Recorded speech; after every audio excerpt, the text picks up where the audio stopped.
Hello भाइयों, कैसे हो? उम्मीद करता हूँ सब लोग अच्छे होंगे। ये वीडियो का 33वां पार्ट है। और अगर आपको पीछे की वीडियो देखनी है तो प्लेलिस्ट में जाके देख लो। और सारी वीडियो की पीडीएफ एक साथ मिल जाएगी। लगभग आपको 441 के करीब क्वेश्चन है जो प्रीवियस ईयर में आए हुए हैं एनटीपीसी में। बिल्कुल सब सारे क्वेश्चन पेपर से कटिंग है। सारे के सारे क्वेश्चन मिल जाएंगे आपको। नंबर नीचे कमेंट सेक्शन में पिन होगा, वहाँ से तुम मैसेज कर देना। आपको व्हाट्सएप पे या टेलीग्राम जो भी है वहाँ फॉरवर्ड कर दी जाएगी। Now let's start the video. Panipat के तीसरे युद्ध में अहमद शाह अब्दाली से किसने युद्ध किया था? ए ऑप्शन है मुगल, बी ऑप्शन है लोधी, और सी ऑप्शन है मराठा, और डी ऑप्शन है खिलजी। तो आप अपना राइट आंसर दीजिए। आपका राइट आंसर है मराठा। अहमद शाह अब्दाली और मराठाओं के बीच 1761 में ये भैया लड़ा गया था पानीपत का तीसरा युद्ध। ठीक है, अब देखो, बात है पानीपत की युद्ध की बात हो रही है। तो पहला पानीपत का युद्ध कब लड़ा गया था? तो पहला पानीपत का युद्ध 1526 में किस किस के बीच? बाबर और कौन था भाई? वो मोहम्मद बाबर और कौन था भाई साहब? वो आपका बाबर ने किसको हराया था जो दिल्ली के शासन पे था यार? लोधी, सिकंदर लोधी। ठीक है, उसके बीच लड़ा गया था 1526 में। पानीपत का द्वितीय युद्ध 1556 में लड़ा गया था। और उसमें था भाई साहब आपका अकबर और हेमू। कौन? अकबर और हेमू। 1526 दूसरे वाले का याद रखना है, वो 1556। और तीसरा वाला आपको मैंने बता ही दिया, 1761 मोहम्मद शाह अब्दाली और ये भाई साहब मराठाओं के बीच में लड़ा गया था। क्लियर? थोड़ा सा आप ध्यान रखिएगा, तीनों डेट मैंने इसलिए यहाँ क्लियर कर दी हैं। आगे आपका है यार्लिंग सांगपो का प्रचलित नाम क्या है? A option Ganga, B option Brahmaputra, C option Mahanadi, D option Sutlej. तो आपका राइट आंसर जो होगा ब्रह्मपुत्र। देखो, जो ब्रह्मपुत्र है ना उसको सांगपो बोलते हैं तिब्बत में। ठीक है ना? और भाई साहब गंगा को बांग्लादेश में क्या बोलते हैं? पद्मा बोलते हैं। क्या बोलते हैं? पद्मा बोलते हैं। इन जो हमारी गंगा जी हैं उनको पद्मा बोलते हैं। मेरे को गंगा जी की लंबाई बताओ कितनी है? 2525 किलोमीटर। ठीक है, कितने राज्यों से बहती हैं? 5 राज्यों से, उत्तराखंड, उत्तर प्रदेश, बिहार और कुछ झारखंड और फिर पश्चिम बंगाल। और फिर चली जाती हैं बांग्लादेश में। और बांग्लादेश में क्या नाम हो जाता है इनका? पद्मा। और जहाँ ये दोनों मिलती हैं, ब्रह्मपुत्र और गंगा दोनों मिलके एक नई नदी मिलती है, उसको क्या बोलते हैं? उसको बोलते हैं यार, याद नहीं आ रहा उसको क्या बोलते हैं। दोनों को मिलके बनती है, याद आ जाएगा थोड़ी देर में, मैं बता दूंगा। सॉरी।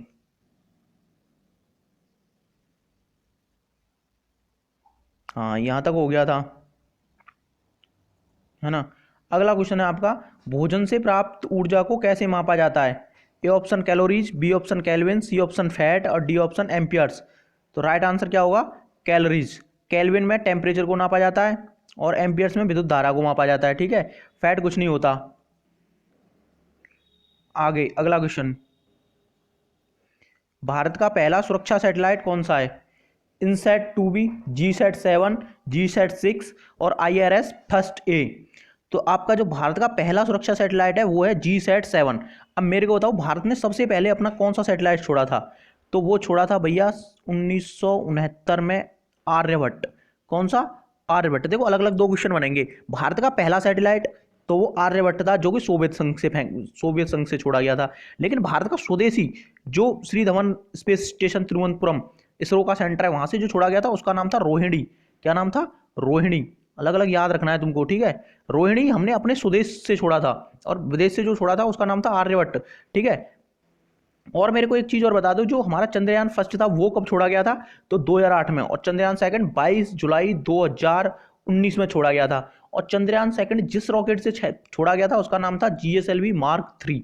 ठीक है, इसके 3 भाग थे, रोवर, और इसके रोवर का नाम बताओ। विक्रम इसके रोवर का नाम था, है ना? विक्रम था इसके रोवर का नाम। क्लियर? चंद्रयान फर्स्ट के। क्लियर? चलें, अगला क्वेश्चन है आपका, जे अवस्था किसके साथ जुड़ा हुआ है? ए ऑप्शन पारसी धर्म, बी ऑप्शन सिख धर्म, सी ऑप्शन बौद्ध धर्म, और डी ऑप्शन जैन धर्म। मेरे को लग रहा है इसको तो कोई गलत नहीं करेगा, ये पारसी धर्म से जुड़ा हुआ है। किससे? पारसी धर्म से। क्लियर? आगे चलते हैं, निम्न में से कौन सी एक अंतर्देशीय जल निकासी के साथ एक नदी नहीं है? रूपेन, बनास, पेरियार, सरस्वती। देखो भाई साहब, इसका राइट आंसर है आपका पेरियार नदी। ठीक है, यही नहीं है अंतर्देशीय। क्लियर। चलो आगे चलते हैं, निम्न में से सबसे छोटी इकाई की मेमोरी का नाम बताएं। भाई साहब सबसे छोटी इकाई देखो, योटावाइट, जटावाइट, एक्सावाइट, टेरावाइट, बहुत लंबी लंबी चल रही है। तो मैंने थोड़ा सा कंप्यूटर की मेमोरियों के बारे में बात कर लेता हूँ। देखो जब भी आपसे एक बिट पूछे ना, एक बिट होती है आपकी 0 और 1। ठीक है, एक बिट बराबर। और अगर 4 बिट बना दूंगा ना, 4 बिट ऐसी, तो वो एक निब्बल बन जाएगी। क्या? एक निब्बल, याद रखना। और अगर मैंने 8 बिट मिला दी तो वो एक बाइट बन जाएगी। 8 बिट मिला दी तो एक बाइट बन जाएगी। और 1024 बाइट मिला दी तो एक किलो बाइट मिल जाएगी। और 1024 किलो बाइट मिला दी तो एक मेगा बाइट बन जाएगी। और 1024 मेगा बाइट बना दी तो वो आपकी एक गीगा बाइट बन जाएगी। और 1024 गीगा बाइट बना दी तो एक टेरा बाइट बन जाएगी। तो इन सब में सबसे पहले कौन आया? टेराबाइट। आंसर आपका क्या हो जाएगा? टेराबाइट। अगर 1024 टेराबाइट मिला दी ना तो वो जीटाबाइट बनाएंगी, फिर योटाबाइट बनाएंगी, फिर एक्साबाइट बनाएंगी। ऑर्डर समझ में आ रहा है ना? क्लियर। आंसर आपका टेराबाइट होगा क्वेश्चन का। मैंने सारा डिस्कस कर दिया है इसलिए, और यूनिट पूछी जाती है कंप्यूटर की, सो आप याद रखेंगे। वर्ष 2009 में केंद्र सरकार ने कैबिनेट रैंक के साथ डैश को विशिष्ट पहचान परियोजना कार्य सौंपा है। A option Jaipal Reddy, B option Nandan M Nilekani, C option N R Narayana Murthy, D option Rama Dorai. तो राइट आंसर आपका बी ऑप्शन इज योर परम सत्य आंसर। कितना हो जाएगा? एम नीलकणी। वैसे क्वेश्चन आने की संभावना नहीं है, 2009 की बातें हैं भाई साहब। ठीक है, तो अपने में तो आने का बहुत बहुत लो चांस है। इसके पर भी करा दिया है ना। पाकिस्तान की राजधानी का नाम बताए भाई। ना पाकिस्तान देश की राजधानी बताओ आप क्या होगी? बताओ कितना ना पाकिस्तान देश है ना है? कोई मतलब ही नहीं है यार। पता नहीं इंडिया पाकिस्तान की क्यों लोग तुलना करने बैठते हैं यार। 19-20 में तुलना होती है, 10-20 में तुलना नहीं होती। ये 10 है, अपन 20 हैं, क्यों तुलना करते हैं यार इससे? नालायक देश है ये। चलो इसी सबको राजधानी पता होगी, इस्लामाबाद है ना। पाकिस्तान की राजधानी इस्लामाबाद। पाकिस्तानी रुपया यहाँ पे करेंसी चलती है। इमरान खान यहाँ का प्राइम मिनिस्टर है। और वो कौन है, क्या नाम है यार उसका? अरे यार एंड टाइम पे मैं नाम भूल जाता हूँ, खूब याद रहता है। अरे आ रहा है मन में, लेकिन वो याद नहीं आ रहा इसका जनरल का नाम मेरे को, है ना। चलो इसके एक एक इसका जो राष्ट्रपति था पहले, उसको फांसी की सजा सुनाई है, उसका नाम बताओ क्या है? वो पहले मेजर हुआ करता था, जनरल हुआ करता था आर्मी का, तो परवेज मुशर्रफ है ना। कौन? परवेज मुशर्रफ। उसको फांसी की सजा दी गई है, ये भी याद रखना है ना। आगे चलते हैं, और बताऊंगे कुछ ना पाकिस्तान देश के बारे में हैं? बताओ। ना पाकिस्तान देश का राष्ट्रीय खेल भी हॉकी है। अपने से बहुत कंपैरिजन करता है ये नालायक देश है ना। चलो आगे, डैश भारत की मार्शल आर्ट का खेल नहीं है? थांगटा, सिलंबस, पारीखांदा, जेलाउस रॉक। देखो क्वेश्चन ये बोलते हैं इनको बिना हाथ पाँव के क्वेश्चन है ये रटनी पड़ते हैं भाई। इनकी कोई ट्रिक तो है नहीं। ये जेल हाउस आंसर है इसका, जेल हाउस रॉक। आप याद रखोगे। अब तुम्हारे सामने हो गया, ये क्वेश्चन निकल गया यार, रिपीट होता है तो तुम कर दोगे इसको, गारंटी। यही तो चाहिए 15 मिनट में तुमको 2-4 क्वेश्चन, तुम्हारे 2-4 नंबर बढ़ जाए, बहुत है 15 मिनट में यार, और क्या चाहिए हैं। डैश ने भारत के कार्यवाहक प्रधानमंत्री के रूप में 2 बार काम किया। देखो ये भी क्वेश्चन ऐसा ही है। चरण सिंह एकमात्र बार बने भाई साहब। विश्वनाथन प्रताप सिंह, इंद्र कुमार गुजराल और गुजरालीलाल नंदा। देखो जो विश्वनाथ प्रताप सिंह है ये बने कार्यवाहक प्रधानमंत्री, नो डाउट, लेकिन यार एक बार बने थे ये भाई साहब। इसका 2 बार पूछा है, देख लो कितना क्वेश्चन घुमा दिया। गुलजारीलाल नंदा है ऑप्शन। ठीक है, चौधरी चरण सिंह तो ऐसे आदमी है जो भी संसद ही नहीं गए। क्वेश्चन पूछ ले तुमसे कि ऐसे कौन से प्रधानमंत्री हैं जो कभी अपने कार्यकाल में संसद नहीं गए भाई साहब, लोकसभा में उन्होंने सेशन अटेंड नहीं किया, तो वो चौधरी चरण सिंह है भाई साहब। क्लियर। चलें आगे। क्रायोजेनिक, भाई साहब क्या क्वेश्चन है। क्रायोजेनिक डैश को दर्शाता है। अगर इस क्रायोजेनिक का मतलब अगर तुम्हें समझ में आ रहा है ना, तो आंसर तो बन गया। इस क्रायोजेनिक का मतलब होता है कम कम, और क्राई का मतलब टेम्परेचर, कम तापमान। आंसर आपका कम तापमान होगा। बिना आंख मीच के लगा दो अगर क्रायोजेनिक का वर्ड का मतलब समझ में आ रहा है तो। ठीक है, आगे चलते हैं अगला क्वेश्चन। ओ ICICI बैंक की आई वर्क @home पर डैश के लिए है। ये तो करंट का क्वेश्चन है भाई, उस समय का। सड़क के किनारे के विक्रेता, लघु उद्योग, बैंक की महिला कर्मचारी और बचत खाता। अरे भैया @home बोल रहा है, सारे लोग महिला फर्स्ट करते घूम रहे हैं यार। मोदी जी करते घूमते हैं यार, उनको कोई मतलब ही नहीं देश दुनिया से। चल क्या रहा है, मतलब नहीं है। महिला फर्स्ट पता नहीं क्या चल रहा है यार देश में। आंसर रख दो बस का। ठीक, अगला चलते हैं। ओ 1928 में बारडोली सत्याग्रह अंततः डैश के नेतृत्व में किया गया था? महात्मा गांधी, नमक आंदोलन, चंपारण आंदोलन, असहयोग आंदोलन, है ना, साइमन कमीशन वापस लो, अगस्त क्रांति, सारे महात्मा गांधी जी से संबंधित हैं, नो डाउट। वल्लभ भाई पटेल, लोकमान्य तिलक, गोपाल कृष्ण गोखले। तो राइट आंसर आपका होगा वल्लभ भाई पटेल। अब मेरे को एक क्वेश्चन यही बता दो, बारदोली सत्याग्रह के अंतर्गत महिलाओं के द्वारा किसको सरदार की उपाधि दी गई थी? तो भाई साहब बारदोली सत्याग्रह के बाद ही वल्लभ भाई पटेल जी को सरदार की उपाधि दी गई थी, इसलिए इनका नाम सरदार वल्लभ भाई पटेल है। बताओ कितना अच्छा क्वेश्चन मैंने इसमें बीच में बता दिया तुमको। मानते नहीं यार तुम बात को है। बताओ, नहीं है चीजें, सही नहीं लगा क्वेश्चन कितना अच्छा मैंने घुमा के बताया तुमको। चलो ज़्यादा बात हो जाएंगी इसलिए मैं ज़्यादा सारे ऑप्शनों के बारे में बात नहीं करता। सॉइल हेल्थ कार्ड के बारे में क्या सच नहीं है? यह राज्य सरकार प्रायोजित योजना है। पहला ही गलत है यार, ये राज्य सरकार योजना नहीं है ये। हाँ ये सही है, इनपुट प्रदान करता है, किसानों को उत्पादन सुधार लाने की मदद करता है, फसल की लिहाज और वर्गों की सिफारिश करता है, सारे काम करता है सॉइल हेल्थ कार्ड। आपको सॉइल हेल्थ कार्ड बनवा लो, लेकिन ये इंप्लीमेंट नहीं होती यार चीज़ें, आपको मिलेंगी नहीं देखने को। राइट आंसर ए है इसका, है ना। अगला चलते हैं, अगला क्वेश्चन है, निम्न में से कौन से वर्ष भारत पाक युद्ध नहीं हुआ था? भाई ना पाकिस्तान देश के तो क्वेश्चन आज फिर आ गए। तो देखो भाई साहब, ये 1947 में तो बंटवारा ही हुआ इनसे खूब घुसंट बजे, 1965 में भी हुआ, 1971 में भी हुआ, बांग्लादेश आज़ाद करवाया, याद है कि नहीं याद है? 1971 में बांग्लादेश आज़ाद करवाया। शेख मुजीबुर रहमान बंग बंधु जिनको कहते हैं, इनके ऊपर इंडिया एक फिल्म भी बना रही है, इनके ऊपर एक फिल्म भी बन रही है, ये भी क्वेश्चन पूछा सकता है। बांग्लादेश के स्वतंत्रता सेनानी के ऊपर एक फिल्म बनाई जा रही है, तो वो बंग बंधु नाम है उनका, मतलब शेख मुजीबुर रहमान, जिनकी बेटी अभी शेख हसीना अवामी लीग से, जो वहाँ की प्रधानमंत्री है, ठीक है ना, क्लियर। तो 1971 में बांग्लादेश को आज़ादी मिली, इतना भी याद रखना आप, ठीक है। तो आंसर है इसका, राइट आंसर आपका 1962। कितना? 1962 और राइट आंसर। 1962 में कोई इनसे हमारा युद्ध नहीं हुआ था, 1965 में। 1962 में चाइना से हुआ था, ये बात याद रखना, 1962 में चाइना से युद्ध हुआ था, इससे नहीं, ठीक है।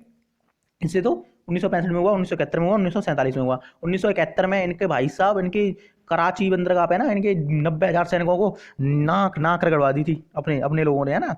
So proud of Indian army, okay, don't worry about it. आगे चलते हैं, चलो क्लियर। आगे देखो, अगला क्वेश्चन है आपका, एमआरआई किसका संक्षिप्त रूप है? मेडिकल रिसर्च सूचना, magnetic resonance imaging, media research सूचना और medical research imaging. Right answer है आपका मैग्नेटिक रेजोनेंस इमेजिंग, है ना। एमआरआई करवाते हैं ना अपने माइंड वाइंड के नीचे, आंतरिक भाग देखने के लिए अपने शरीर का, वही एमआरआई होती है, ठीक है, क्लियर।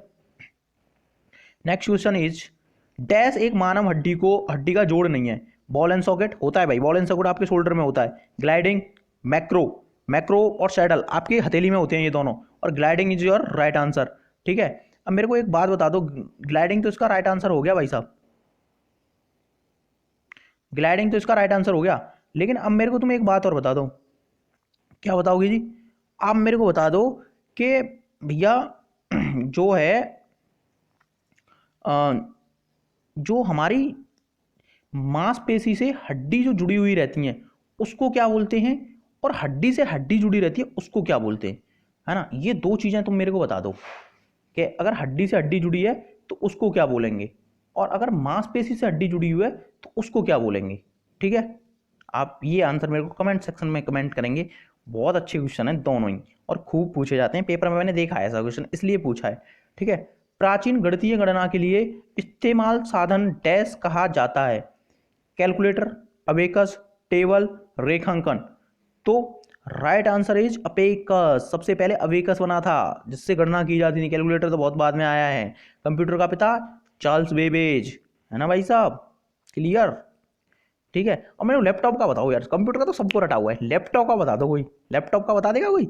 लैपटॉप का होता है ऑसबोर्न, कौन? ऑसबोर्न, क्लियर, याद रखोगे। चलो कीबोर्ड का बताओ, कीबोर्ड। माउस का बताओ, माउस का तो एंगलवर्ड नाम से था, ठीक है। बताओ, इतनी अच्छी अच्छी नॉलेज दे देता हूँ मैं यार बात बात में। भारत सरकार ने भारत में डैश नदियों को प्रमुख नदियों के रूप में वर्गीकृत किया है? तो भाई साहब राइट आंसर इज 9। कितना? 9। टाइम देख लेता हूँ कितना हुआ, चलो हो गया टाइम, वैसे ही तो लास्ट क्वेश्चन ले लेते हैं आज का। Oh wow, question is so funny. Microchips बनाने के लिए प्रयोग किया जाता है ग्रेफाइट, पॉलीविनाइल, सिलिकॉन और बेकिलाइट। तो देखो राइट आंसर जो आपका होगा ना, सिलिकॉन। सिलिकॉन, इसी की वजह से आज आप मोबाइल चला पा रहे हो, कंप्यूटर चला पा रहे हो, लैपटॉप चला पा रहे हो। सिलिकॉन, सिलिकॉन वैली कहाँ है? भारत की सिलिकॉन वैली किसे कहा जाता है? बेंगलोर। भारत की सिलिकॉन वैली बेंगलोर को कहा जाता है। ग्रेफाइट एकमात्र ऐसी धातु या कार्बन का रूप जिसमें होके इलेक्ट्रिसिटी पार हो जाती है। पॉलीविनाइल क्लोराइड, ये क्लोराइड लगा दो तो पीवीसी, इसकी फुल फॉर्म भी पूछी है कल परसों, कल वाले पेपर में। एनटीपीसी ने जो नया हुआ है उसमें पीवीसी की full form polyvinyl chloride, okay. Bakelite thermosetting plastic होता है, ठीक है, टाइट काले कलर की होती है, क्लियर। इतनी सारी जानकारी हो गई इसमें, बताओ और क्या चाहिए यार। तो वीडियो को खींच के तो करोगे लाइक, और खींच के करोगे शेयर, कम से कम 100-200 व्यू तो आने चाहिए यार। इतना सारा बताता हूँ, इतनी सारी मेहनत होती है इसमें, है ना, टाइम तो लगता ही है ना यार, क्या दिक्कत है।